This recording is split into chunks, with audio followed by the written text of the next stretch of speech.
Bismillahirrahmanirrahim. Assalamualaikum warahmatullahi wabarakatuh.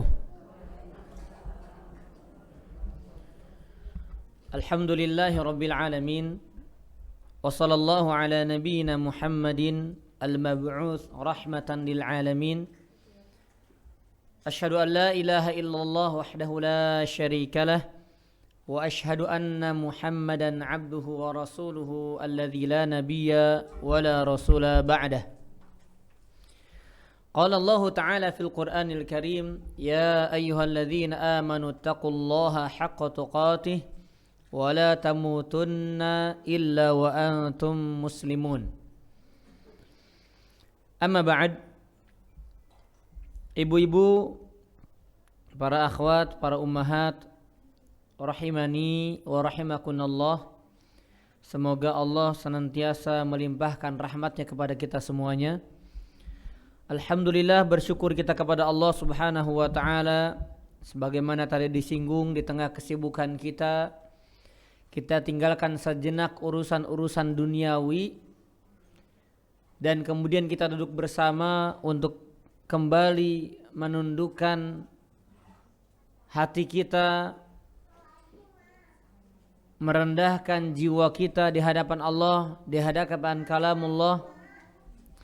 Dan insyaallah apa yang ibu korbankan dari mulai harta, tenaga, waktu yang diperuntukkan untuk Allah, maka yakinlah dengan janji Allah bahwa semua yang dikorbankan itu pasti diganti oleh Allah dengan yang lebih baik insyaallah. Amin ya rabbal alamin. Karena Rasulullah sallallahu alaihi wasallam berkata, "Man taraka syai'an lillah, awadahu Allahu khairan minhu." Barang siapa yang meninggalkan sesuatu karena Allah, saya lagi sibuk urusan duniawi, sudah selesai, bisa ditinggalkan, saya tinggalkan karena Allah, maka kata Nabi SAW, Allah pasti akan ganti dengan yang lebih baik. Entah itu disegerakan oleh Allah di dunia, atau nanti kelak di akhirat dengan ganti yang jauh lebih baik dan lebih kekal. Semoga kita termasuk orang-orang yang Allah Subhanahu wa ta'ala catatkan untuk kita ganti yang lebih baik, pahala yang lebih baik, dan ganjaran yang lebih baik. Amin ya rabbal alamin. Salawat dan salam semoga senantiasa terlimpah curahkan kepada Nabi kita Muhammad sallallahu alaihi wa ala alihi wasallam. Ibu-ibu sekalian, para ummahat, para akhwat, a'azzani Allah wa iyyakunna jami'an. Pada pagi menjelang siang hari ini kita akan lanjutkan tadabbur Quran kita, insyaallah rutin. Kita mulai dari surat Al-Baqarah. Ya, karena Al-Fatihah sudah pernah, kemudian dari belakang mungkin sering juga dibacakan, kita dengar, kita simak. Nah, maka kita mulai dari surat Al-Baqarah insyaallah ta'ala. Ya, jadi insyaallah berkesinambungan, kita lanjutkan ayat demi ayat dari surat Al-Baqarah. Baik, ibu-ibu sekalian, para ummahat, para akhwat, a'azzani Allah wa iyyakunna. Al-Baqarah ini diantara salah satu surat yang sangat agung di sisi Allah Subhanahu wa ta'ala. Al-Baqarah memiliki nama atau memiliki arti, yaitu sapi betina, ya. Dan ternyata surat Al-Baqarah ini bukan saja dinamakan dengan Al-Baqarah. Surat ini bukan saja dinamakan dengan surat Al-Baqarah, melainkan juga nama lain dari surat Al-Baqarah adalah Az-Zahra. Ya, ini nama lainnya, Az-Zahra. Kemudian nama lain dari surat Al-Baqarah adalah As-Sinam. Nama lain dari surat Al-Baqarah adalah As-Sinam. Kemudian juga yang terakhir adalah Al-Fustat, pakai to ya, Al-Fustat. Jadi setidaknya ada 4 nama dari surat ini yang kita kenal dengan surat Al-Baqarah. Tapi ternyata ada nama lain dari surat Al-Baqarah. Para ummahat rahimani Allah wa iyyakunna jami'an, perlu kita garis bawahi bahwa setiap nama dari surat itu pasti mengandung makna tersendiri. Artinya seperti Al-Fatihah, mungkin kita sering singgung, mungkin pernah disimak di tempat kajian yang lain. Al-Fatihah itu surat yang paling banyak namanya dan setiap nama mengandung makna tersendiri. Seperti Al-Fatihah, artinya apa Al-Fatihah? Pembuka, karena dia surat pertama sebagai pembuka bagi surat-surat yang lain. Kemudian dinamakan juga dengan Ummul Kitab. Ini sebagai contoh saja agar kita bisa memahami ya bahwasanya setiap surat itu punya nama dan nama mengandung makna. Artinya kalau satu surat itu punya beberapa nama, maka beberapa nama tersebut pun mengandung beberapa makna. Baik ibu-ibu rahimani Allah wa iyyakunna jami'an. Kemudian contohnya Al-Fatihah dinamakan juga dengan Ummul Kitab. Ummu artinya ibu, Al-Kitab artinya buku atau kitab. Maksudnya apa? Maksudnya adalah induknya Al-Quranul Karim adalah Al-Fatihah. Kemudian juga dinamakan dengan Asy-Syafiyah, penyembuh. Kenapa? Karena Al-Quranul Karim dengan izin Allah kalau dibacakan kepada orang sakit bisa menyembuhkan dengan izin Allah Subhanahu wa taala. Dan banyak ya, dan bahkan paling banyak nama untuk sebuah surat yang ada dalam Al-Quran adalah Al-Fatihah. Nah, Al-Baqarah ada 4 nama. Berarti kalau 4 nama mengandung berapa makna? Mengandung berapa makna? 4 makna. Setiap nama mengandung makna. Baik. Yang pertama Al-Baqarah. Artinya, kita bukan berbicara maknanya dulu. Artinya Al-Baqarah adalah sapi betina. Nah, apa makna, apa kaitan surat ini dinamakan dengan Al-Baqarah? Maka makna dari Al-Baqarah sapi betina ya, kaitannya adalah karena di dalam surat ini ada kisah yang berkaitan dengan sapi betina. Ya, jadi karena di dalam surat ini ada kaitannya dengan kisah sapi betina. Dan di dalam kisah sapi betina tersebut ada sebuah pelajaran yang besar, yang agung untuk hamba-hamba Allah Subhanahu wa taala. Apa pelajaran yang bisa dipetik dari kisah sapi betina tersebut? Yaitu wujubul inqiyad wal istislam li awamirillahi duna takalluf. Yaitu wajibnya berserah diri, wajibnya tunduk terhadap perintah-perintah Allah tanpa mempersulit diri. Ya, mungkin ibu-ibu sekalian, para ummahat, para akhwat pernah dengar sekilas ya tentang bagaimana Nabi Musa alaihi salam memerintahkan kepada kaumnya, wa idh qala Musa liqaumihi innallaha ya'murukum an tadhbahu baqarah. Nanti itu ya di ayat yang masih lama itu ya. Sesungguhnya kata Nabi Musa, Allah Subhanahu wa taala memerintahkan kalian untuk menyembelih seekor apa? Seekor sapi. Tapi apa yang terjadi Bani Israel? Seperti apa sapinya? Warna apa? Jadi akhirnya karena banyak permintaan, banyak pertanyaan, maka jadi kerepotan. Begitu ya. Nah, maka pelajaran penting dari kisah sapi betina dari Al-Baqarah adalah wajibnya kita tunduk berserah diri kepada Allah terhadap perintah-perintahnya tanpa kita mempersulit diri, begitu ya. Baik, ini nama pertama dari surat ini yaitu Al-Baqarah, dan itu kaitan antara nama dengan kandungan apa yang ada di dalam surat Al-Baqarah. Yang kedua, dinamakan juga Az-Zahra. Ya, dinamakan dengan Az-Zahra. Az-Zahra, para ummahat, para akhwat rahimani wa rahimakumullahu jami'an. Az-Zahra itu bentuk jamak dari Azhar. Ya, kita pernah dengar ya, salah satu universitas di mana? Di Mesir, Kairo ya. Itu Universitas Al-Azhar. Apa artinya Al-Azhar? Azhar itu artinya cahaya ya. Azhar itu artinya cahaya. Nah, maka kaitan nama dari surat ini dengan Azhar ya, sebagaimana yang disebutkan oleh para ulama ya, bahwasanya petunjuk yang terkandung di dalam surat ini, ya, yaitu surat Al-Baqarah, itu menunjukkan sangat besar. Jadi banyak petunjuk yang Allah sebutkan di dalam surat Al-Baqarah.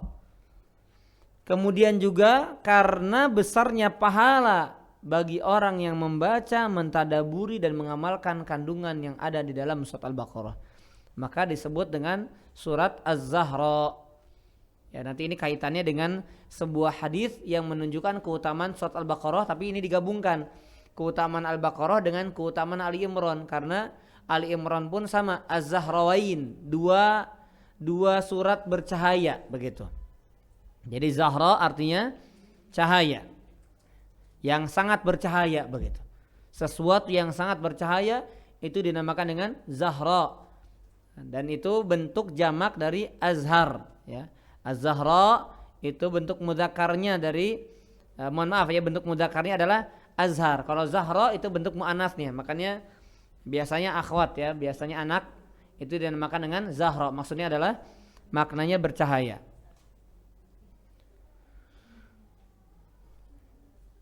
Sekali lagi kami ulangi, kaitan nama surat ini diberi nama Az-Zahra adalah karena banyaknya petunjuk yang terkandung di dalam surat ini. Juga karena besarnya pahala yang akan diraih ketika seorang membaca, mentadaburi dan mengamalkan kandungan surat ini. Ini yang kedua. Kemudian yang ketiga, surat ini juga dinamakan dengan As-Sinam. As-Sinam. Apa artinya As-Sinam atau As-Sanam? Artinya adalah puncak. Jadi kalau unta itu, ibu-ibu sekalian, itu ada namanya punuk. Itu bagian atasnya gitu ya. Makanya ada sebuah hadis ini agar kita paham bahasanya dulu ya. Ada sebuah hadis Nabi mengatakan Ra'sul amri al-Islam, pokok semua urusan itu Islam. Wa amuduhu as-shalah, dan tiang-tiangnya adalah apa? Salat. Kemudian kata Nabi wa dzirwatu sanamihi al-jihad, dan puncak tertinggi dalam Islam adalah jihad fisabilillah. Begitu ibu-ibu sekalian. Maka as-sanam atau as-sinam itu adalah sesuatu yang paling atas, tempat yang paling atas, ada kedudukan yang paling tinggi, itu dinamakan dengan as-sanam.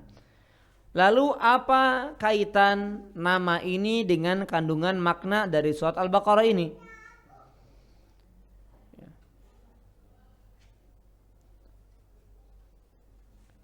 Kaitannya adalah surat Al-Baqarah adalah surat yang paling banyak menerangkan tentang metode Rabbani. Jadi surat Al-Baqarah adalah surat yang paling banyak menjelaskan, merinci tentang metode Rabbani. Maksudnya cara-cara Allah Subhanahu wa ta'ala mendidik umat atau mengajarkan kepada umat. Artinya dalam surat Al-Baqarah itu banyak pelajaran yang bisa dipetik, banyak pelajaran yang harus kita pelajari, banyak pelajaran yang harus kita temukan, yang harus kita cari dari surat Al-Baqarah ini. Maka dinamakan As-Sanam, ya, untuk surat Al-Baqarah ini karena ia adalah puncaknya di dalam Al-Quran. Jadi seolah-olah Al-Baqarah ini kalau dari surat-surat lain adalah puncaknya, ya, puncaknya. Sebagaimana tadi jihad di dalam syariat Islam adalah puncaknya dari syariat Allah Subhanahu wa ta'ala. Maka seolah-olah Al-Baqarah ini adalah puncaknya untuk semua surat yang ada di dalam Al-Quranul Karim. Itu maksudnya, ya. Baik. Kemudian yang terakhir al-fustat. Al-fustat. Apa artinya al-fustat? Al-fustat artinya adalah khaymah, tenda, kemah. Tahu kemah Bu ya? Tenda. Maka kandungannya apa? Kaitannya apa dengan antara nama, ya, antara nama dengan kandungan yang ada di dalam surat Al-Baqarah. Jadi Al-Baqarah itu seperti kemahnya panglima perang. Al-Baqarah itu seperti kemahnya, tendanya yang di dalamnya adalah ada panglima perangnya. Panglima perang tentunya dia yang memerintahkan, dia yang mengarahkan, dia yang bikin strategi dan seterusnya. Maka Al-Baqarah dinamakan Fustat kaitannya karena dari surat Al-Baqarah keluar segala bentuk perintah, pelajaran dan seterusnya. Ya, jadi banyak bentuk-bentuk perintah yang ibu-ibu yang kita pasti akan dapatkan dalam Al-Baqarah. Perintah puasa, perintah sholat di sana ada, perintah zakat ada di sana, perintah berjamaah sholat ada di sana, perintah beriman, perintah tauhid ada di sana semuanya. Perintah haji ada nggak di Al-Baqarah? Ada perintah haji juga. Ya, jadi semua bentuk perintah itu keluar dari surat Al-Baqarah. Maka sebagaimana semua bentuk perintah itu keluar dari lisannya panglima perang yang ada di kemah tadi, yang ada di tenda tadi. Dan demikian Al-Baqarah, dia dinamakan Al-Fustat yang artinya kemah karena keluar dari Al-Baqarah itu berbagai macam perintah dan pelajaran-pelajaran. Jadi Masya Allah ya, ini mungkin banyak faedah baru yang kita dapatkan dari kajian tadabbur ini. Karena banyak di antara kita baca bertahun-tahun, tapi kita nggak tahu kandungan Al-Baqarah ini apa. Ya, kemudian rincian kandungannya secara global Al-Baqarah ini bicara tentang apa. Maka ini dijelaskan di dalam kitab ini yang kami kaji ya.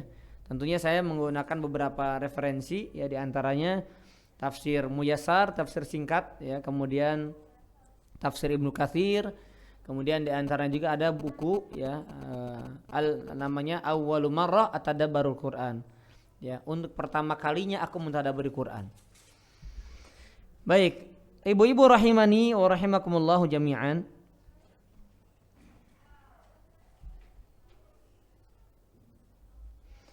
Yang berikutnya ya kita singgung sedikit, Al-Baqarah termasuk surat Madaniyah ya Bu ya.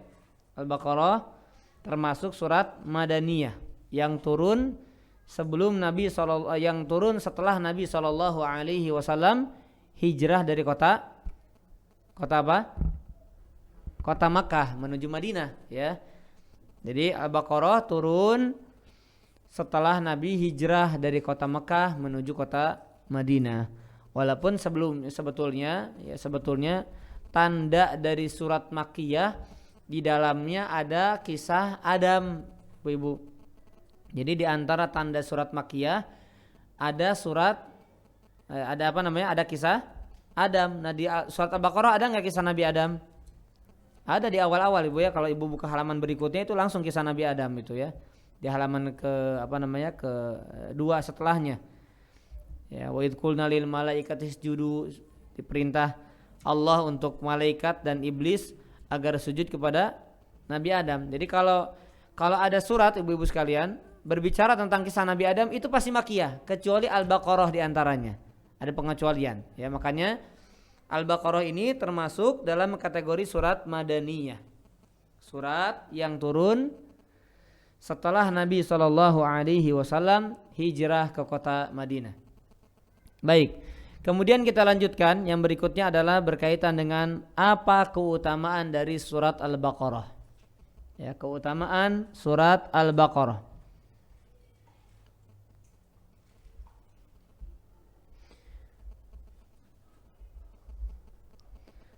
Yang pertama,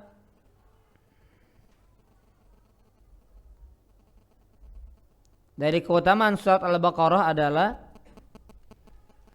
bagi siapa yang membacanya di rumahnya maka syaitan akan lari dari rumah tersebut. Ya. Kalau bahasa sederhananya ngacir, lari Bu. Pergi sudah. Makanya kalau terasa ada gangguan, ya ada ya sesuatu yang kita feelingnya nih udah banyak gangguan jin baik kepada kita, baik kepada anak-anak kita, maka baca Al-Baqarah, selesaikan.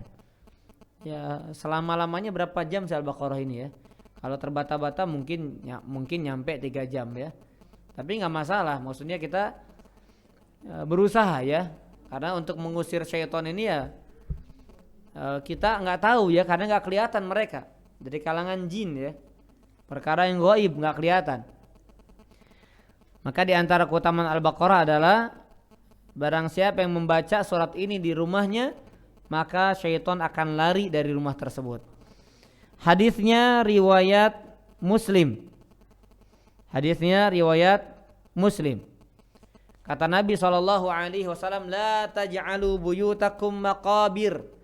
Jangan kalian jadikan rumah-rumah kalian seperti kuburan, kata Nabi. Kemudian kata Nabi, inna syaitana yanfuru minal baitil ladzi tuqra'u fihi suratul Baqarah. Sesungguhnya setan lari dari rumah yang di dalamnya dibacakan Al-Baqarah. Ya, ini keutamaan pertama. Masih berkaitan dengan syaitan dan surat Al-Baqarah. Kata Nabi di dalam hadis lain, nah hadis yang kedua, hadis riwayat Tirmidzi. Kata Nabi SAW, wa innal baita alladzi tuqra fi suratul Baqarah la yadkhulu syaitan. Jadi tadi kalau ada di rumah setannya Bu ya, syaitannya kalau ada di rumah lari keluar dia. Nah kalau dibacakan Al-Baqarah, kalau setannya di luar nggak masuk dia ke dalam rumah tersebut. Ya, jadi keutamaannya begitu. Setan yang di luar nggak masuk, setan yang di dalam keluar. Kata Nabi, rumah yang di dalamnya dibacakan Al-Baqarah tidak akan dimasuki syaitan. Ya, tidak akan dimasuki syaitan. Baik, ada sebagian ulama mereka memberikan penjelasan apakah benar-benar setan itu lari, gitu ya. Apakah benar-benar hilang dari rumah tersebut atau tetap ada? Maka sebagian ulama mengatakan bahwasanya syaitan akan berputus asa dari menyesatkan penghuni rumah disebabkan keberkahan surat tersebut, atau syaitan berputus asa karena melihat kesungguhan dan upaya mereka dalam meraih keyakinan. Gitu Bu. Jadi bisa jadi syaitannya nggak lari begitu. Bisa jadi syaitannya ada, tapi syaitan itu tidak bisa memberikan pengaruh buruk kepada kita. Tapi syaitan tersebut berputus asa karena kita berusaha, ya ada usaha, ada waktu yang kita luangkan, kita baca Al-Baqarah dengan penuh keyakinan bahwa Al-Baqarah ini punya keutamaan, dengan izin Allah membuat syaitan berputus asa. Ya. Jadi sebagaimana ibu-ibu sekalian, kalau kita zikir Bu, itu syaitan bisa jadi ada, ya, mengalir, dia berada di tempat beredaran darah kita, dia tetap ada. Tapi dia tidak bisa mengganggu begitu Bu. Dia tidak bisa menyesatkan kita, membisikkan kita keburukan, tidak bisa. Kenapa? Karena saat itu kita berzikir kepada Allah. Karena saat itu kita ingat sama Allah. Maka syaitan tidak punya daya dan upaya untuk menyesatkan kita, untuk menggoda kita, untuk menjerumuskan kita kepada dosa dan maksiat. Itu maksud dari keutamaan yang pertama dan kedua dari surat Al-Baqarah. Kemudian yang berikutnya, keutamaan surat Al-Baqarah ini disebutkan di dalam sebuah hadis, tapi digabungkan dengan Ali Imran, tapi tidak masalah ya, tidak masalah karena nanti ada keutamaan tersendirinya. Jadi perhatikan ibu-ibu sekalian, Nabi SAW ini sebagai muqaddimah ya, kita belum masuk ke dalam ayatnya, belum masuk pada ayatnya, belum kita tadaburi kata demi katanya, kalimat demi kalimatnya, faidah ayatnya belum kita tadaburi. Kenapa kita sampaikan ini? Karena insya Allah kita berlanjut Bu ya. Kita berlanjut terus belajar Al-Baqarah, tadabbur Al-Baqarah, mengambil pelajaran dari surat Al-Baqarah. Karena ingat sekali lagi, banyak perintah-perintah yang Allah perintahkan dalam Al-Baqarah. Banyak pelajaran-pelajaran yang Allah cantumkan dalam surat Al-Baqarah. Ya. Baik ibu-ibu sekalian, Rasul SAW bersabda, Iqra'ul Qur'an, bacalah Al-Quran, fa innahu ya'ti yaumal qiyamah syafi'an li ashabih. Karena kelak pada hari kiamat Al-Quran akan datang sebagai syafaat untuk orang yang membacanya, untuk orang yang mengamalkannya, untuk orang yang mentadaburinya. Kemudian Nabi mengatakan Iqra'u Zahrawain. Nah ini tadi ya, salah satu nama dari surat apa? Al-Baqarah, Az-Zahra. Bacalah surat Az-Zahrawain. Bacalah Az-Zahrawain, yaitu surat Al-Baqarah dan surat Ali Imran. Nah kata Nabi SAW, fa innahuma ta'tiyani yaumal qiyamah ka'annahuma ghamamatan. Nah, ini dicatat ibu-ibu. Yaitu keduanya, yaitu Al-Baqarah dan Ali Imran, akan datang pada hari kiamat nanti seperti dua tumpuk awan. seperti dua tumpuk awan menaungi pembacanya.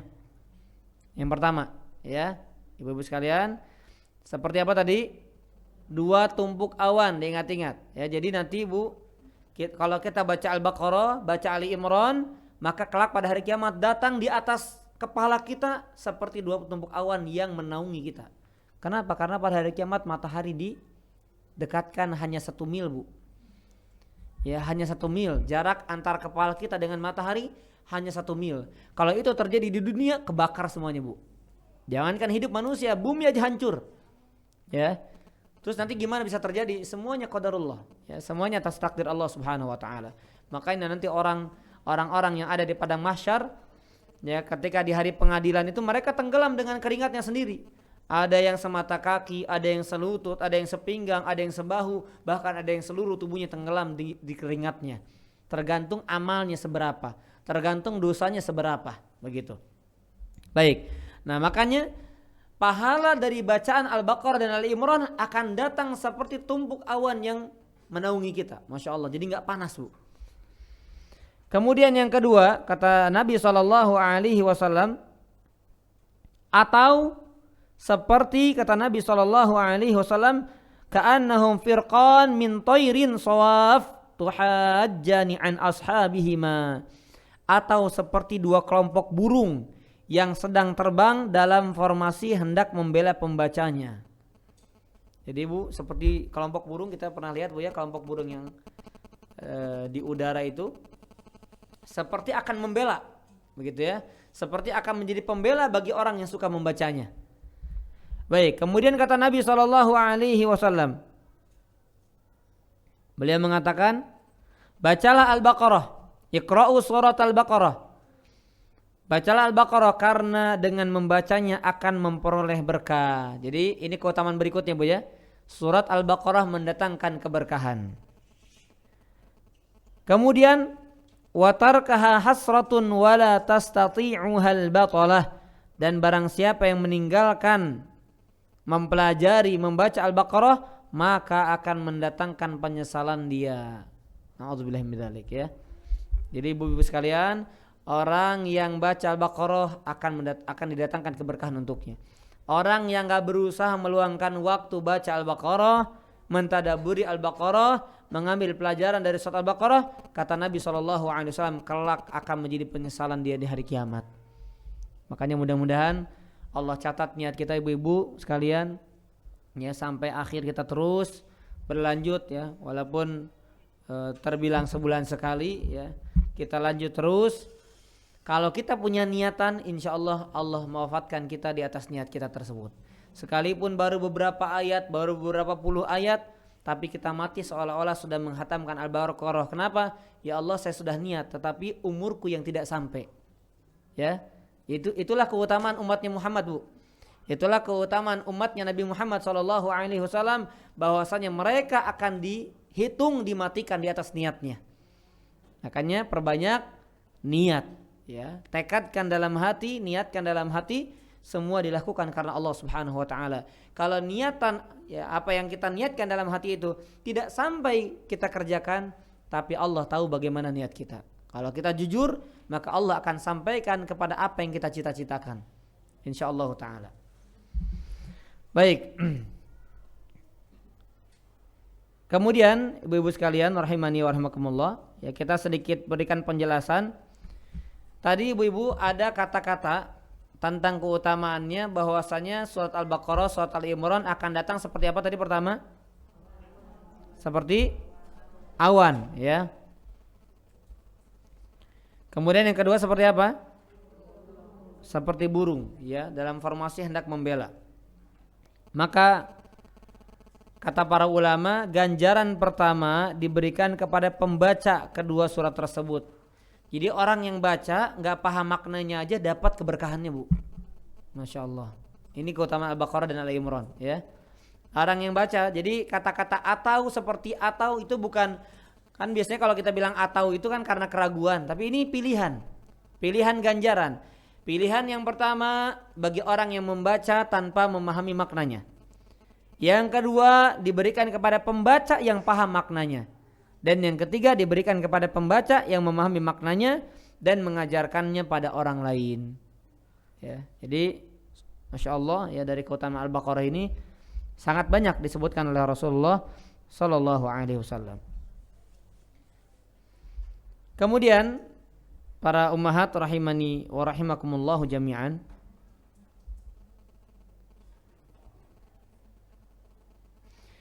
yang berkaitan dengan Al-Baqarah juga di dalamnya ada sebuah ayat yang paling agung dalam Al-Quran. Namanya ayat apa? Ayat kursi ya. Di mana ayat tersebut adalah ayat yang paling agung, ayat yang paling mulia di sisi Allah Subhanahu wa taala yang ada di dalam Al-Qur'anul Karim. Baik, kita masuk langsung di ayat yang pertama ya. Kita masuk di ayat yang pertama. A'udzu billahi minasyaitonir rajim. Bismillahirrahmanirrahim. Ya, sekali lagi ibu-ibu sekalian, niatkan dalam hati kita mentadabburi Al-Qur'an ini untuk membuat hati kita khusyuk, membuat hati kita lembut, membuat hati kita semakin berharap kepada Allah, membuat hati kita semakin bergantung kepada Allah. Dan paling utama tadi diantaranya adalah kita niatkan mentadabburi Al-Baqarah dan Al-Quran, kita niatkan ada usaha jujur ya, sehingga kalau kita wafat usia kita tidak sampai untuk menghatamkan apa yang kita niatkan, insya Allah dengan niatan yang jujur tersebut Allah Subhanahu wa ta'ala mencatat kita sesuai dengan apa yang kita harapkan, insya Allah ta'ala. Amin ya rabbal alamin. Baik, a'udzubillahi minasyaitonirrajim. Bismillahirrahmanirrahim. Allah Subhanahu wa taala berfirman, Alif Lam Mim. Ya. Alif Lam Mim, ibu-ibu sekalian, ini disebut dengan huruf muqatta'ah. Ya, ini disebut dengan huruf muqatta'ah. Apa arti dari huruf muqatta'ah? Yaitu huruf-huruf yang terputus-putus cara membacanya. Ya, kita enggak baca alam, ilam, ulum, alim, enggak ya. Kita bacanya satu-satu, alif, lam, mim, begitu ya. Tapi dengan bacaan yang sesuai dengan kaidah alif, lam, mim, 6 harokat itu. Baik, para ummahat rahimani wa rahimakumullah, disebutkan di dalam tafsir alif, lam, mim dan ayat-ayat yang serupa dengannya, alif lam ra, nun, kaf ha ya ain shad, kemudian shad, yasin dan lain-lain. Ini kata para ulama disebut dengan huruf muqatta'ah yang menunjukkan i'jazul Quran, yang menunjukkan mukjizat Al-Quran, yang menunjukkan mukjizat Al-Quran. Apa maksudnya mukjizat Al-Quran? Al-Quran itu ibu-ibu sekalian disebut dengan kitab yang satu-satunya masuk dalam kategori mukjizat. Ya. Apa arti dari mukjizat ibu-ibu sekalian? Ada yang tahu arti mukjizat apa? Mukjizat, keajaiban. Ya. Apa ajaibnya? Bisa terbang? Quran bisa terbang? Apa bisa jalan di atas air? Bagaimana?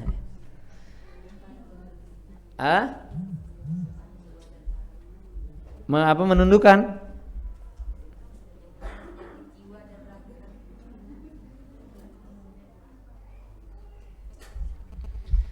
Mukjizat itu, nah ini biar kita mendalam maknanya Bu ya, fahamnya.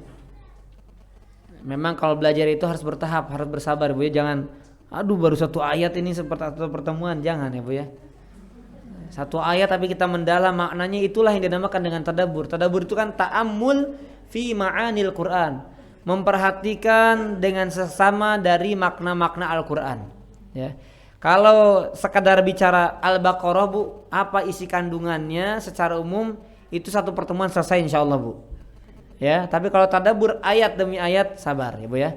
Sabar. Tadi yang penting niat dulu Bu. Niat kita akan rutin, kita akan continue. Kita akan berkesinambungan bahasannya insyaallah.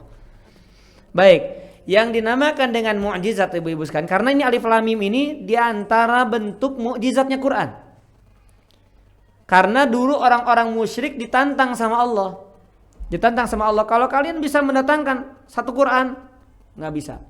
Ya sudah, satu surat Al-Quran nggak bisa, satu ayat Quran nggak bisa, Bu. Nah ini contohnya, coba datangkan seperti alif lam mim aja mereka nggak bisa, Bu. Masya Allah ya, disuruh datangkan kan alif lam mim, kita bikin yang lain, misalnya kalam ro, ya nggak bagus juga dengarnya, Bu ya. Romana misalnya, Romana, nggak bagus juga, ya. Makanya lihat indahnya Al-Quran, Bu, semua potongan-potongan ayatnya indah, Bu, dibaca. Yasin, Nun, padahal cuma satu huruf tapi indah kita dengar nih, Bu. Nah ini menunjukkan bahwasanya Al-Quran adalah mukjizat. Apa itu mukjizat? Mukjizat itu dari kata a'jaza yu'jizu. Mukjizat itu diambil dari kata a'jaza yu'jizu, yang artinya melemahkan, itu, Bu. Ya, secara umum betul tadi yang dikatakan keajaiban. Nah keajaiban ini adalah keajaiban yang melemahkan orang yang menantangnya. Begitu, Bu. Makanya contohnya para nabi punya mukjizat. Ya, Bu ya, contohnya Nabi Isa mukjizatnya apa? Ada yang tahu? Menyembuhkan apa? Orang yang sakit, Ibu. Nabi Isa bahkan apa? Jangan bisik-bisik, nggak kedengeran, Bu ya. Yang yakin, Bu. Nggak apa-apa, salah nggak apa-apa, nggak dapat hukuman, Bu. Nabi Isa alaihissalam apa? Menghidupkan orang mati dengan izin Allah Subhanahu wa taala. Ada lagi? Burung, Bu, dibuat dari tanah liat kemudian ditiupkan ruh kemudian hidup. Itu mukjizatnya Nabi Isa alaihissalam. Itu diantaranya. Nabi Musa apa mukjizatnya? Membelah lautan dengan apa? Dengan tongkatnya membelah lautan. Itu mukjizatnya, ya. Semuanya dengan izin Allah. Allah yang berikan kepada mereka, dengan izin Allah terjadi itu semuanya. Nabi Muhammad SAW, Masya Allah. Nabi Muhammad, apa mukjizatnya? Nabi kita, Bu. Ini Quran mukjizat, ya. Salah satu mukjizatnya Quranul Karim. Tapi mukjizat yang ada pada dirinya apa? Membelah bulan, Masya Allah, Bu. Bulan dibelah, Bu. Ditunjuk sama Nabi dibelah, Bu. Karena waktu itu orang-orang kafir menantang, wahai Muhammad, kalau engkau benar seorang Nabi utusan Allah, coba belah bulannya. Maka kata Nabi, dibelah, Bu. Belah itu bulan, Bu, Masya Allah. Dan terbukti oleh ahli ya orang yang bisa lihat itu kan, Bu ya, dengan teropong itu benar ada garis pembelah di bulan itu. Masya Allah, itu dilakukan oleh Nabi SAW dengan izin Allah Subhanahu wa taala. Kemudian pernah juga Nabi mengeluarkan air dari jari jemarinya. Itu mukjizatnya. Dibelah dadanya di saat kecil, itu di antara mukjizatnya. Ya kalau bukan mukjizat, udah mati dibelah kemudian dikeluarkan hatinya, ya, dibersihkan dan seterusnya. Nah, itu kan di zaman dulu belum ada operasi dan seterusnya, ya. Baik. Nah, Al-Qur'anul Karim, ibu-ibu sekalian perhatikan, ya. Ini kita harus paham. Mukjizat dari para nabi tadi kan itu semuanya untuk melemahkan tuduhan-tuduhan orang-orang yang tidak percaya. Mereka menganggap kamu kayaknya bukan rasul, kamu bukan nabi. Maka Allah tunjukkan keajaiban untuk melemahkan pendapat mereka, untuk melemahkan tuduhan mereka. Saya tanya dulu, Bu, sebelum saya jelaskan Al-Quran, bahwasanya Al-Quran itu mukjizat. Injil turun kepada siapa? Taurat kepada siapa? Nabi Musa. Zabur. Baik. Apakah Zabur, Injil, Taurat mukjizat atau bukan? Mukjizat atau bukan? Ini kitabullah, Bu ya. Bukan yang sekarang, yang dulu di zamannya. Yang masih murni kalamullah. Yang turun kepada nabi-nabi mereka sebelum dirubah di zaman sekarang. Atau di zaman setelah mereka meninggal. Mukjizat atau bukan? Kalamullah juga, Bu, mukjizat atau bukan? Salah ya, bukan mukjizat ya. Bukan. Ya, kalau saya pertanyaan gitu, Bu, ngasih syubhat biar pada salah dulu, Bu ya. Jadi, Bu, Injil Zabur, Taurat, Suhuf Ibrahim, Suhuf Musa dan seterusnya itu bukan mukjizat. Satu-satunya kitabullah yang Allah turunkan kepada nabi, kepada para nabi dan para rasul hanya Al-Qur'an yang sebagai mukjizat. Buktinya apa? Buktinya Taurat, Injil, Zabur dirubah. Kemudian buktinya Taurat, Injil, Zabur ini nggak bisa mereka bisa untuk mengubahnya, mereka bisa menantangnya. Sedangkan Al-Qur'anul Karim dia sebagai mukjizat. Kenapa? Karena melemahkan orang-orang Arab yang fasih bahasanya.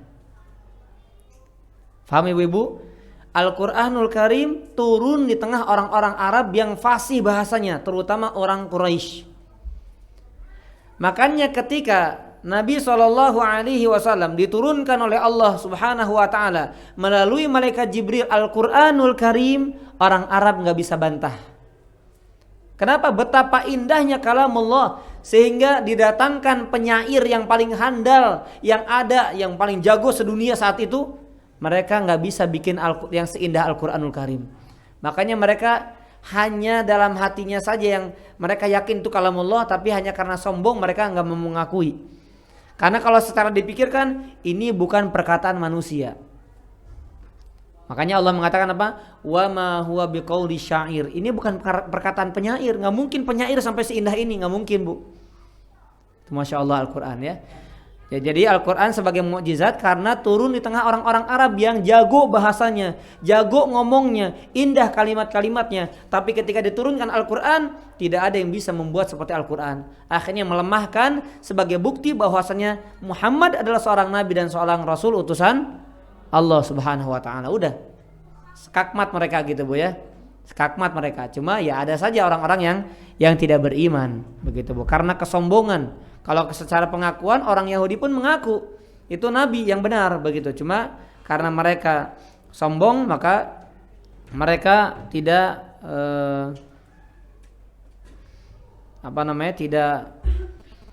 tidak mau mengimani begitu. Baik. Jadi ayat yang pertama Alif Lam Mim ini ibu-ibu sekalian menunjukkan tentang mukjizat Al-Quran. Ya, artinya orang-orang nggak bisa mendatangkan sekalipun semisal ini. Begitu. Lalu apa makna dari Alif Lam Mim? Kata para ulama, jadi tentunya pasti semua ayat dalam Al-Quran itu pasti ada maknanya. Semua kosakata dalam Al-Quran pasti ada maknanya. Tapi wallahu a'lam bishawab, ini diantara ayat mutasyabihat. Ayat yang tidak diketahui maknanya kecuali oleh Allah Subhanahu wa Ta'ala. Itu yang disebut dengan mutasyabihat. Baik, seperti apa lagi contohnya ayat mutasyabihat tentang wajah Allah? Siapa yang tahu wajah Allah sekarang, Bu? Nggak ada yang tahu kecuali Allah sendiri, begitu, Bu. Jadi ketika Allah berbicara tentang wajahnya, tidak ada yang tahu hakikat wajah Allah kecuali Allah. Tapi kita imani kalau Allah itu punya wajah. Kita imani bahwasanya di antara kalamullah, perkataan Allah adalah Alif Lam Mim. Tapi maknanya Allah Subhanahu wa Ta'ala yang paling tahu. Baik. Kita masuk di ayat yang kedua. Allah Subhanahu wa Ta'ala berfirman, "Dzalikal kitabu la raiba fihi hudan lil muttaqin." Kata Allah, inilah Alkitab. Jadi dzalika itu bisa diartikan ini. Walaupun kalau secara bahasa Arab letter leg gitu, Bu ya, kalau diartikan itu artinya. Tetapi maksudnya inilah Alkitab. La raiba fih, tidak ada keraguan di dalamnya, hudal lil muttaqin, petunjuk bagi orang-orang yang bertakwa. Jadi Al-Qur'anul Karim di antara tujuan yang Allah Subhanahu wa Ta'ala jadikan, Allah turunkan kepada Nabi Muhammad sallallahu alaihi wasallam melalui malaikat yang terbaik, yaitu malaikat Jibril alaihi salam, yaitu sebagai petunjuk bagi orang-orang yang bertakwa. Hudan artinya, Bu, artinya hidayah. Hudan itu petunjuk, sama seperti kata hidayah artinya adalah petunjuk. Dan petunjuk sebagaimana yang kita ketahui, petunjuk adalah semahal-mahal karunia yang Allah berikan kepada hambanya. Petunjuk adalah karunia yang paling afdol, yang paling utama, yang paling besar, yang paling indah, yang paling berharga bagi seorang hamba, petunjuk. Karena seandainya manusia dibiarkan saja mereka hidup tanpa Al-Quran, apa yang terjadi umat ini? Kehancuran. Tidak ada bedanya antara manusia dengan hewan kalau tanpa Al-Quranul Karim ini. Ya, makanya ibu-ibu sekalian, wajib kita imani, wajib kita yakini, wajib dalam hati terdalam kita meyakini bahwasanya karunia yang paling mahal yang pernah Allah berikan kepada saya, kepada kita semuanya adalah hidayahnya Allah Subhanahu wa ta'ala. Dan di antara bentuk hidayah Allah adalah Allah menurunkan Al-Quranul Karim. Karena hidayah itu bisa jadi agama Islam, hidayah itu bisa jadi Muhammad SAW yang Allah utus, hidayah itu berupa Al-Quran yang Allah turunkan kepada beliau. Itu semuanya hidayah, memberikan petunjuk kepada hamba mana jalan yang lurus, mana jalan yang menyimpang, mana jalan yang hak, mana jalan yang batil, mana jalan kebenaran, mana jalan yang salah, mana jalan sunnah, mana jalan bid'ah, mana jalan tauhid, mana jalan syirik, mana jalannya Allah, mana jalannya syaitan. Semuanya ditunjukkan di dalam Al-Quranul Karim. Maka hidayah adalah karunia, rizki, pemberian yang paling mahal yang Allah berikan kepada kita semuanya. Maka mohon selalu kepada Allah agar kita termasuk orang-orang yang senantiasa diberikan hidayah oleh Allah Subhanahu wa taala. Ya. Bisa di antaranya ihdinas shiratal mustaqim, itu doanya. Kemudian doa yang lain, Allahumma inni as'alukal huda wat tuqa wal afafa wal ghina. Itu mintanya. Allahumma inni as'alukal huda. Nah ini huda, hudal lil muttaqin. Ya berarti sebetulnya Al-Qur'an ini petunjuk, benar-benar petunjuk. Tapi kenapa kok nggak menunjukkan kita? Karena kita nggak tahu, nggak paham. Karena kita nggak mau belajar. Bagaimana Al-Quran akan menjadi petunjuk bagi kita kalau kita nggak belajar? Bagaimana Al-Quran akan menjadikan penerang bagi kita, sedangkan kita nggak mau mentadaburinya? Kita nggak mau membuka lembaran demi lembaran yang ada dalam Al-Quran. Kita tidak mau mengambil pelajaran yang ada dalam Al-Quran. Kita tidak mau mengambil ibrah yang ada dalam Al-Quranul Karim. Ya, makanya yang pertama, ya, bahwasanya Al-Quranul Karim adalah petunjuk bagi orang-orang yang bertakwa. Nah, terkadang Allah Subhanahu wa taala, ibu-ibu sekalian, Allah mengatakan bahwasanya Al-Qur'an juga hudal linnas. Ya, hudal linnas. Contohnya di ayat tentang puasa, ayat berapa? Ayat tentang puasa itu 183 ya kalau enggak salah ya. Allah mengatakan apa? Kata Allah tentang ayat puasa dan tentang Quran. Kata Allah Subhanahu wa taala, "Syahrul Ramadan alladzi unzila fihi al-Qur'an." Bulan Ramadan, bulan yang di dalamnya turun Al-Qur'an. Apa kata Allah? Hudal linnasi wa bayyinatin minal huda wal furqan. Sebagai petunjuk bagi manusia. Jadi terkadang Allah mengatakan ini Quran untuk seluruh manusia. Tapi lebih khususnya, wabil khususnya Al-Quranul Karim sebagai petunjuk bagi orang-orang yang bertakwa kepada Allah Subhanahu wa ta'ala. Ya, jadi Masya Allah. Dan kita memohon, ya, sebagaimana kita tadi memohon agar kita mendapatkan hidayah, ibu-ibu, Allahumma inni as'alukal huda. Yang kedua apa? Wat tuqa. Ini sama. Lihat kaitannya, hudal lil muttaqin, petunjuk bagi orang-orang yang bertakwa. Ya Allah, aku memohon kepadamu hidayah dan takwa.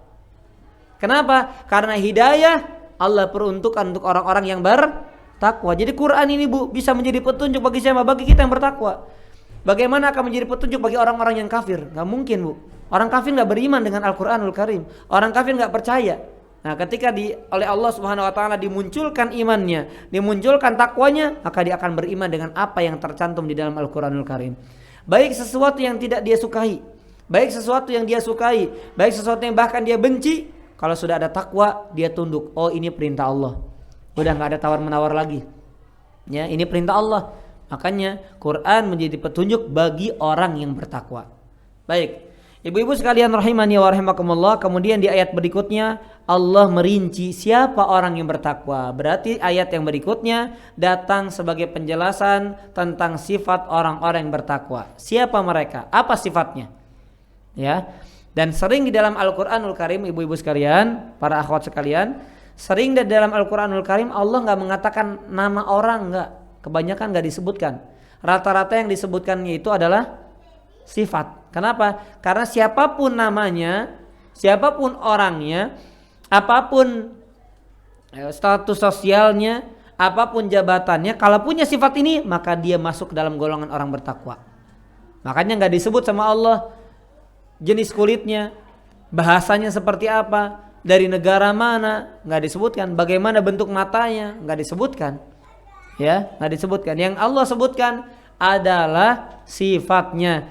Karena siapapun yang punya sifat ini maka masuk dalam golongan orang-orang yang bertakwa kepada Allah Subhanahu wa taala. Baik, apa kata Allah Subhanahu wa taala orang yang bertakwa? Nah, ini mungkin saya cukupkan di ayat yang ketiga saja ya untuk pertemuan perdana dalam surat Al-Baqarah ini, dan penting saya perdalam ya pembahasannya dalam ayat yang ketiga. Perhatikan ibu-ibu sekalian. Allah mengatakan alladzina yu'minuna bil ghaibi wa yuqimuna as-salata wa mimma razaqnahum yunfiqun. Dan orang-orang yang, siapa orang bertakwa? Yaitu orang-orang yang beriman kepada yang gaib, itu yang pertama. Kemudian mendirikan salat dan mereka menginfakkan dari apa-apa yang kami anugerahkan kepada mereka. Jadi sifat pertama beriman kepada yang gaib, mendirikan salat dan berinfak. Ini sifat di ayat yang pertama. Maksudnya ayat yang pertama setelah pembahasan siapa orang yang bertakwa. Ya. Baik. Jamaah azani Allah wa iyyakum ajma'in. Di awal-awal surat Al-Baqarah ibu-ibu sekalian, Allah Subhanahu wa taala menerangkan tentang 3 jenis manusia. Yang pertama bertakwa, orang bertakwa. Ya. Kemudian yang kedua orang kafir. Yang ketiga antara bertakwa dan kafir, apa itu? Munafik. Maksudnya kelihatan bertakwa padahal hatinya kafir, itu orang munafik. Dan yang paling banyak ayat berbicara tentang siapa di antara 3 golongan ini? Tentang bertakwa, orang kafir atau orang munafik? Tentang orang munafik. Jadi ayat yang paling panjang dari 3 jenis manusia yang Allah sebutkan di awal surat Al-Baqarah adalah berbicara tentang orang munafik. Ya, makanya ini harus kita ambil pelajaran, hati-hati jangan sampai kita punya salah satu sifat dari sifat munafik yang Allah sebutkan itu. Jangan-jangan kita berada di sana begitu. Baik. Kita kembali lagi ke dalam ayat yang ketiga. Allah mengatakan dan orang-orang yang beriman kepada yang gaib. Kita sedikit berbicara tentang iman. Apa itu iman? Iman itu yang tepat ya. Yang tepat definisinya adalah al-iqrar. Al-iqrar itu apa artinya? Menetapkan. Ya, mengikrarkan, menetapkan. Yaitu menetapkan dengan hati, menyebutkan dengan lisan, dan menetapkan dengan anggota badan, artinya mempraktekkan dengan fisik kita. Baik, ibu-ibu sekalian, para akhwat yang semoga senantiasa dirahmati Allah Subhanahu wa taala. Awal surat Al-Baqarah itu pertamanya, di antara pembahasan pertamanya adalah berbicara tentang perkara gaib. Dan ternyata akhir Al-Baqarah juga, di antara pembahasan akhir Al-Baqarah, ibu-ibu bisa buka Qur'annya ya Bu ya. Di akhir Al-Baqarah itu juga sama berbicara tentang yang gaib. Ya, kita buka misalnya di ayat yang ke 285 Bu. Itu kan akhir-akhir Al-Baqarah ya. Mana coba yang menjelaskan beriman kepada yang gaib? Kullun amana billah wa malaikatihi wa kutubihi wa rusulihi dan seterusnya. Yang pertama beriman kepada gaib. Kullun amana billah. Allah gaib atau tidak? Gaib. Malaikat gaib atau tidak? Gaib. Jadi awal Al-Baqarah dibuka dengan beriman kepada perkara yang gaib. Di akhir Al-Baqarah, di akhir itu bukan berarti paling akhir, pokoknya akhir ya. Di akhir-akhir Al-Baqarah berbicara juga tentang perkara gaib. Apa hikmahnya? Diawali dengan perkara gaib, diakhiri juga dengan perkara gaib. Apa hikmahnya? Hikmahnya adalah kata para ulama, karena barang siapa yang beriman karena perkara gaib adalah perkara yang dasar. Ya. Karena perkara gaib adalah perkara yang dasar kata para ulama. Sehingga barang siapa yang beriman kepada yang gaib, ini manfaatnya ya. Karena iman kepada yang gaib adalah pondasinya agama. Ya bayangkan ibu-ibu, kalau kita nggak beriman kepada yang gaib, berarti kita nggak beriman sama Allah, Bu. Ya Bu ya, nggak beriman kepada yang nggak kelihatan bagi kita. Nabi kan kita nggak tahu ibu ya, benar apa enggak nih gitu kan. Tapi kita imani, gitu kan? Karena bukti-buktinya ada, Quran ada dan seterusnya ada. Kita kemudian malaikat-malaikat Allah, Bu, kelihatan nggak, Bu? Nggak kelihatan. Berarti kita beriman kepada yang gaib. Ada jin yang Allah ciptakan, beriman atau tidak? Beriman, sekalipun kita nggak lihat. Makanya beriman kepada yang gaib adalah paling dasar, paling pokok, paling prinsip dalam urusan agama. Ya. Dan barang siapa yang beriman kepada yang gaib dengan iman yang kuat, maka hatinya akan tenang. Hatinya akan tenang. Kemudian dia akan mempercayai, dia akan meyakini janji-janji Allah Subhanahu wa taala. Janji Allah gaib, misalnya ibu-ibu harus pengajian, harus sholat, harus zikir, harus ini, harus itu. Apa yang ibu ingin capai dari itu semuanya? Surga. Surga gaib atau tidak, Bu? Gaib juga. Tapi kita yakin atau tidak? Yakin. Kenapa? Karena kita mengimani yang gaib. Kita yakin dengan janji Allah berupa surga, sekalipun itu gaib. Allahnya gaib, surganya gaib. Tapi karena keyakinan kita mengerjakan ini semuanya, Masya Allah. Ya. Kemudian akan takut dengan ancamannya. Barang siapa melakukan dosa, melakukan maksiat, ada neraka. Neraka gaib. Maka orang yang yakin sama neraka, takut dia. Walaupun gaib, walaupun dia nggak lihat, walaupun dia belum buktikan, belum. Tapi karena dia punya iman kepada yang gaib, maka dia takut, dia mencegah dirinya, menjauhkan dirinya dari perkara-perkara yang tidak disukai Allah dan yang dimurkai Allah Subhanahu wa taala. Kemudian orang yang beriman kepada yang gaib akan sabar terhadap takdir, karena takdir juga gaib, kita nggak ada yang tahu. Detik berikutnya, menit berikutnya, jam berikutnya, sehari setelahnya, kita nggak ada yang tahu. Maka kita akan bersabar di atas takdir, sehingga kita menjadi hamba yang Rabbani, sebagaimana yang Allah cintai dan Allah ridhoi. Nah ini perkara pertama ya, dari sifat orang yang bertakwa adalah orang yang beriman kepada yang gaib. Baik, kemudian yang berikutnya wa yuqimunas shalah, mendirikan salat. Ingat ibu-ibu sekalian, beda antara orang salat dengan orang mendirikan salat. Itu beda, Bu. Ya. Orang yang salat dengan orang yang mendirikan salat. Apa bedanya? Kalau orang mendirikan sholat, berarti orang yang mendirikannya dengan rukun-rukunnya, dengan sunnah-sunnahnya, dengan wajibnya, dengan syarat-syaratnya. Artinya dia mengusahakan kesempurnaan dalam sholatnya. Tapi kalau orang sekadar sholat, ya sholat, tapi bisa jadi nggak dapat apa-apa dari sholatnya, Bu. Makanya Allah mengatakan dengan kalimat apa? Wa yuqimun, mendirikan, menegakkan sholat. Sholat tidak akan tegak tanpa syarat. Salat tidak akan tegak tanpa kewajiban. Salat tidak akan tegak tanpa rukun. Gitu ya. Maka orang yang mendirikan salat adalah orang yang mendirikan semua yang berkaitan dengan keabsahan salatnya, kebenaran salatnya, bahkan kesempurnaan salatnya. Wa mimma razaqnahum yunfikun, dan mereka menginfakkan apa-apa yang kami karuniakan kepada mereka. Nah, ini ibu-ibu sekalian, ini belum pada puncak infak, Bu. Baik, saya sedikit jelaskan dari sifat di ayat ketiga ini, Bu. Jadi di dalam Al-Qur'anul Karim itu Allah memuji dua, Bu. Tapi yang paling Allah puji adalah orang yang derajat yang kedua ini, Bu. Yang pertama ada tadi ayatnya wa mimma razaqnahum yunfikun. Itu kalau dibahasakan, Bu, sederhananya, dan mereka meninfakkan sebagian dari apa yang kami karuniakan kepada mereka. Ya. Itu belum itu sudah kebaikan, Bu. Tapi belum pada puncak infak. Karena kalau pada puncak infak, Bu, Ibu kembali ke dalam surat Al-Baqarah di juz keempat yang pertama, Bu. Maaf, surat Ali Imran, Bu ya. Di juz pertama, Bu. Orang yang berinfak yang paling disanjung, paling dicintai oleh Allah adalah mereka yang berinfak, menginfakkan harta yang dicintainya. Kalau ini kan masih berinfak sebagian hartanya, bisa jadi sisa belanja, ya Bu ya. Maaf ya Bu ya. Tapi ada kebaikan, Bu. Saya nggak menghinakan, nggak merendahkan. Tapi yang lebih dahsyat daripada itu adalah orang yang menginfakkan sesuatu yang paling dia cintainya. Masya Allah ya.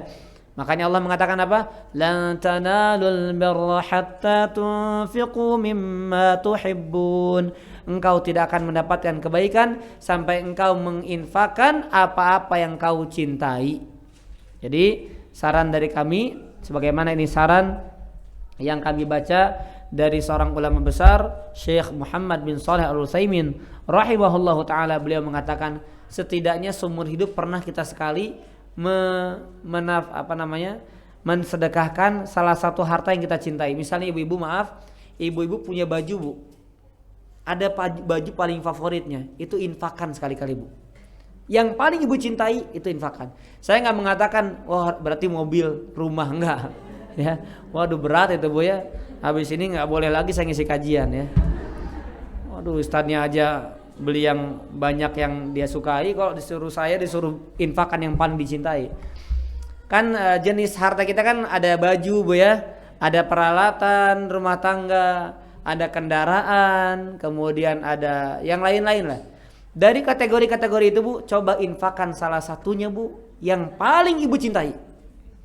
Maka insya Allah ibu mendapatkan kebaikan yang Allah janjikan dalam surat Ali Imran juz keempat itu, Bu. Maksud saya paham ibu-ibu? Ya, dipraktekkan, Bu ya, dipraktekkan. Kenapa? Karena yang paling dicintai itu yang paling berat, Ibu. Kalau sisa sih ya semua juga bisa, Bu. Ya, kita buka dompet, udah megang 100, dimasukin lagi. 50 masukin. Oh, ada 5.000 aja lah. Ada 2.000 sebenarnya, tapi ya biar agak gede dikit, jangan yang 2.000 amat, yang 5.000 aja deh. Atau yang 10.000 aja deh, ada yang 20.000. Tapi yang paling besar, aduh jangan deh, nanti lagi aja. Ya, jadi harus ada, walaupun cuma sekali, Bu, walaupun cuma sekali seumur hidup, maka coba infakkan harta yang paling kita cintai. Ya, wallahu a'lam bishawab. Barangkali ini yang bisa kami sampaikan, mudah-mudahan bermanfaat. Dan yang bermanfaat itu tentunya adalah apa yang bisa kita amalkan setelah kita pelajari. Ya, mudah-mudahan Allah senantiasa memberikan hidayah kepada kita semuanya, memberikan petunjuk, memberikan kemudahan kepada kita semuanya. Wallahu a'lam. Silakan kalau ada pertanyaan. Ya.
Baik.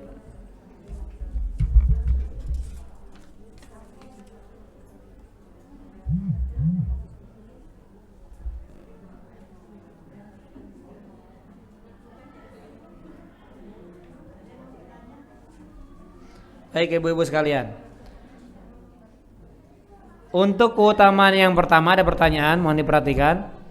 Untuk keutamaan yang pertama, jika dibacakan surat Al-Baqarah setelah setan akan lari dari rumah. Bukannya setan itu setiap saat ada di rumah. Apakah perlu atau baik jika dibacakan tiap hari? Kalau bisa tiap hari bagus, Bu. Ya, kalau bisa tiap hari bagus. Kemudian tadi sudah saya jelaskan, kalau seandainya setan itu tetap ada di rumah, maka mereka berputus asa tidak bisa menyesatkan kita. Itu, Bu. Karena kan tugas setan apa? Tugas setan itu bukan sekedar ada, Bu. Tugas setan itu menyesatkan manusia. Tugas setan itu menggoda manusia. Nah, maka dengan baca Al-Baqarah mereka lemah untuk menggoda kita. Ya. Setan apa yang lari itu? Maksudnya setan yang seperti apa? Ya, secara umum syaitan lari, begitu ya. Secara umum syaitan lari. Semua jenis syaitan, wallahu a'lam bishawab.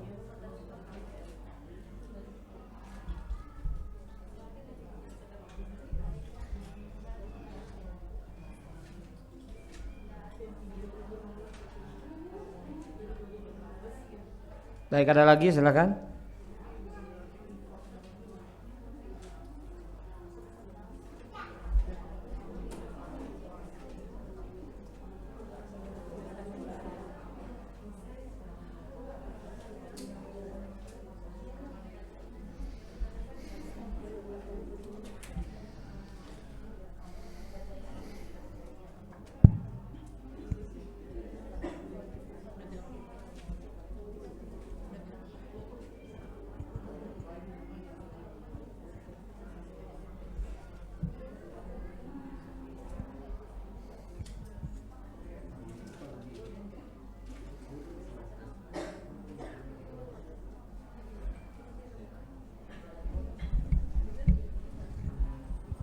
Ustadz, awan dibacain ya Ustadz ya? Ya, boleh, silakan. Saya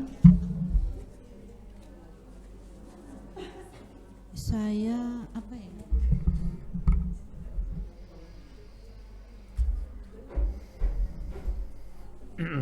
Saya meyakini dalil lebih utama dari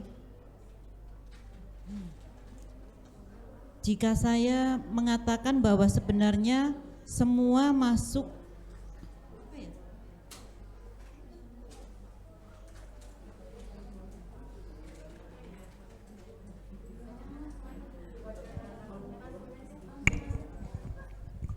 langsung aja ya, boleh langsung aja.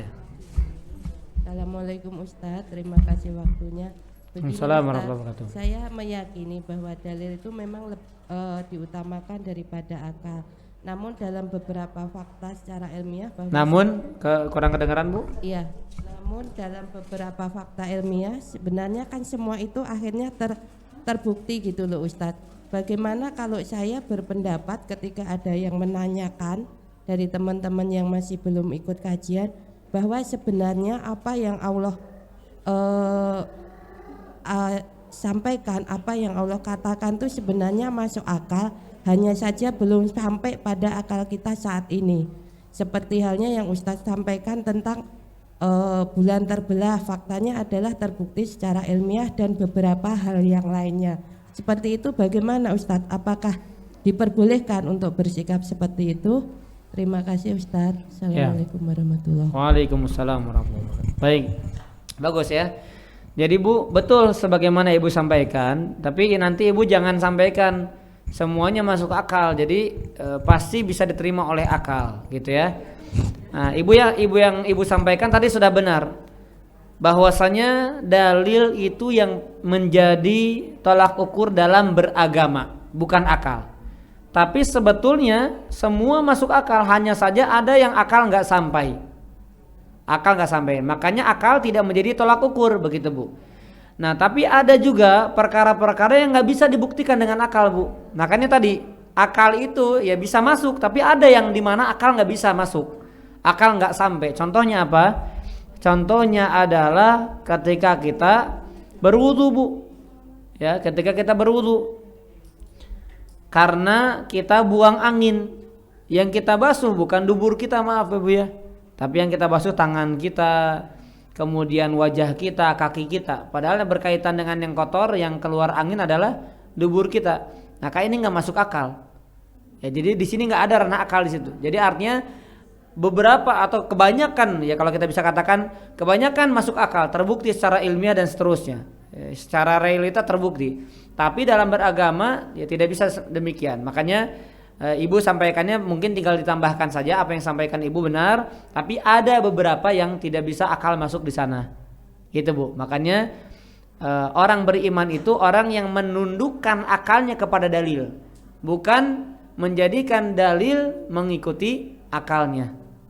Begitu Bu. Itu mungkin tambahannya saja agar lebih lurus ungkapannya. Wallahu a'lam bishawab. Assalamualaikum Ustadz, pertanyaan berikutnya, jika murotal bagaimana? Khawatir kalau tiap hari baca Al-Baqarah surat lainnya tidak dibaca. Iya. Kalau murotal nggak ada usahanya, orang suruh ngaji Bu ya. Jadi maksudnya kita baca sendiri. Kita baca sendiri.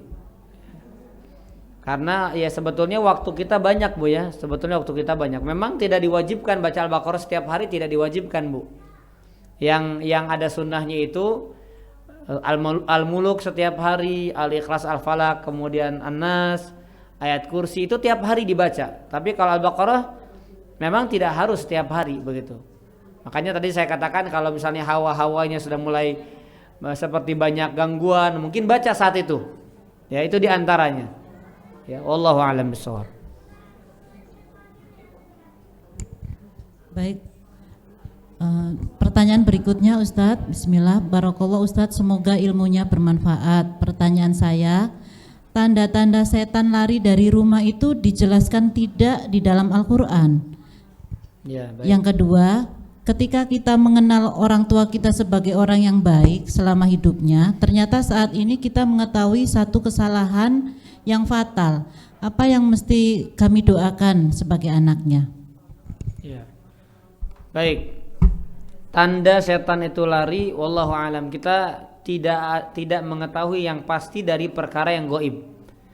Ya, kita tidak mengetahui yang pasti dari perkara yang gaib. Hanya saja memang bisa dilihat dari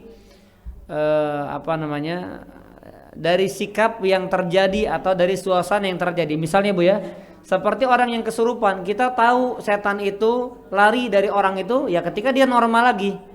Gitu Bu ya. Atau misalnya was-was, ketika was-was itu hilang, berarti setannya lari, nggak menggoda lagi atau nggak membisikkan lagi atau tidak memberikan pengaruh lagi, memberikan dampak lagi. Ya. Kemudian kalau lari dari rumah, ya kita merasakannya suasananya lebih enak, ya kemudian sikap-sikap baiknya, ibadahnya lebih nyaman. Nah, itu bisa dirasakan. Tapi kalau dipastikan kita nggak bisa, karena itu perkara gaib, nggak ada yang bisa memastikan itu semuanya. Ya, wallahu a'lam bishawab. Kemudian yang kedua berkaitan dengan sikap anak kepada orang tua. Ya.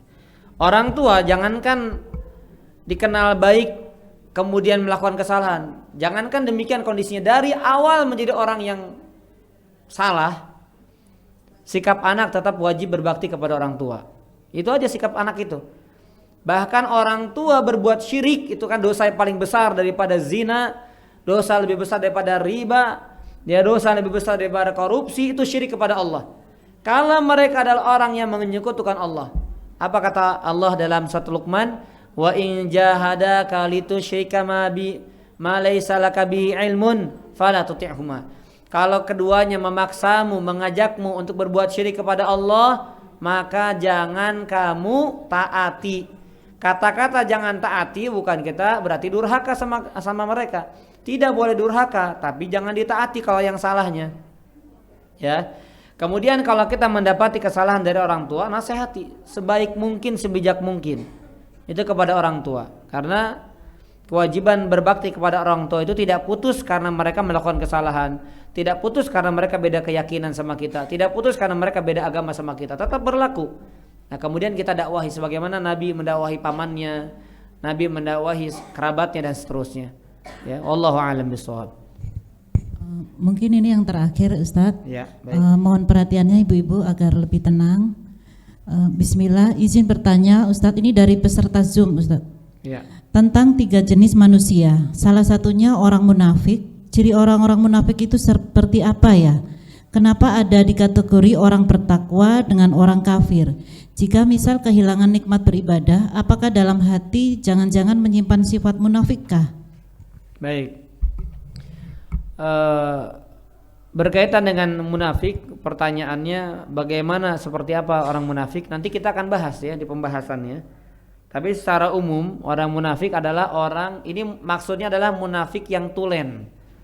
Munafik tulen itu adalah orang yang yubtinul kufra, menyembunyikan kekafiran, wa yudhirul Islam, dan menampakkan Islam. Jadi seolah-olah Islam padahal hatinya kafir, enggak beriman sama Allah. Nah, itu orang munafik yang tulen. Adapun orang mukmin yang punya sifat munafik itu bisa jadi, tapi dia masih mukmin di hadapan Allah. Dia masih muslim di hadapan Allah Subhanahu wa taala. Hanya saja dia melakukan dosa besar dengan apa? Dengan dia punya sifat munafik. Apa saja sifat munafik? Nabi katakan apabila berkata dia suka berdusta, apabila berjanji dia suka mengkhianati, kemudian apabila diberi amanah dia tidak amanah, ya, berkhianat dari amanahnya. Apabila berselisih dia berbuat zalim, itu sifat orang-orang munafik, ya. Kemudian ketidakkhusyuan, kehilangan rasa khusyuk dalam salat itu pun sama, termasuk sifat munafik. Karena Allah Subhanahu wa taala mengatakan orang munafik itu wa idza qamu ila sholati qamu kusala yura'unan nas wa la yadhkurunallaha illa qalila.